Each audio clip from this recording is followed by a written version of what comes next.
Although it doesn't always seem that way from the onboard cameras, it's incredibly demanding both physically and mentally to drive a Grand Prix car. That's why Formula One drivers every day of their lives have to train, eat and drink very carefully. You'll remember that we put my body through some of those stresses and strains at Kinetic near Farnborough. First we pumped up my pulse rate with a solid cardio workout. My muscles were nicely warmed up. Then we applied serious heat, just as the Formula One cockpit does. Next, I dressed up in the regulation 4 layers of fireproof clothing. Now, my body really struggled to tolerate the physical challenges which the drivers constantly experience. Finally, the mysterious G-force had to be applied. A Formula One car generates 5 times the force of gravity during braking and cornering. This invisible force simply soaks up your energy. Despite my 25 years as a professional racing driver, I was still absolutely amazed at the energy involved when they applied only G-force to my body and I wasn't thinking about driving through a corner.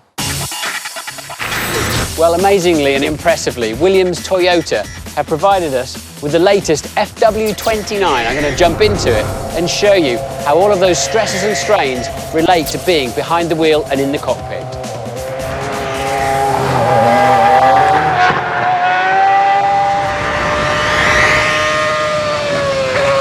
A Formula One car is a high-speed furnace. There are heat sources all around me, on each corner.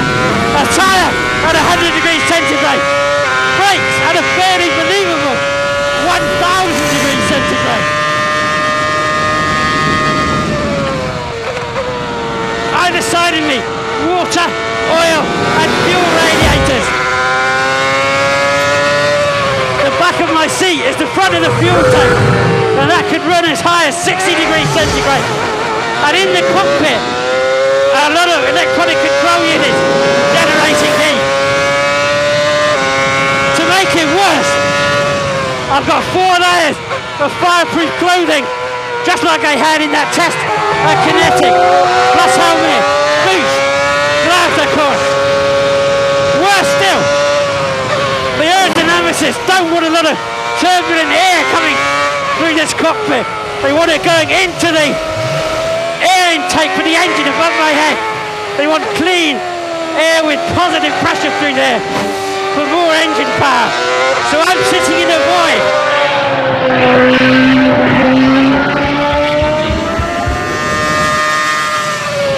In all of this heat, you're working very, very hard. It's not a good environment to work in.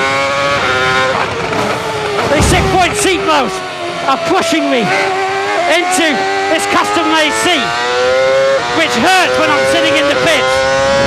Otherwise, it wouldn't be tight enough to hold me in place under heavy braking, such as this into Abbey. And also these belts, along with the hands device, are pushing down hard on the very muscle that has to turn the wheel and hold my head in place through corners such as bridge there. My head just wants to roll off my shoulders. I feel like I'm going into a sumo wrestling match with King Kong. My body is begging me to lift the throttle, to unwind the steering knob, to take away some of the G-force.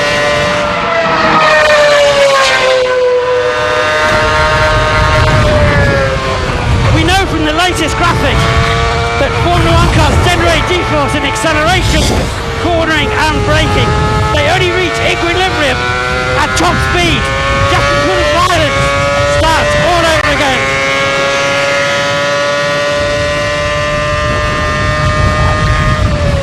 And that G-force is just soaking up my energy. And the heavy braking, my lungs want to hit the inside of my ribcage, and it forces me to exhale even when I don't want to.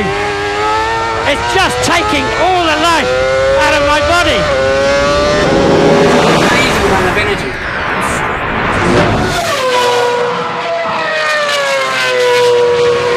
So you have heat, extreme physical demands, tremendous call on your brain power too, to manage the engine, the shift, the right racing line.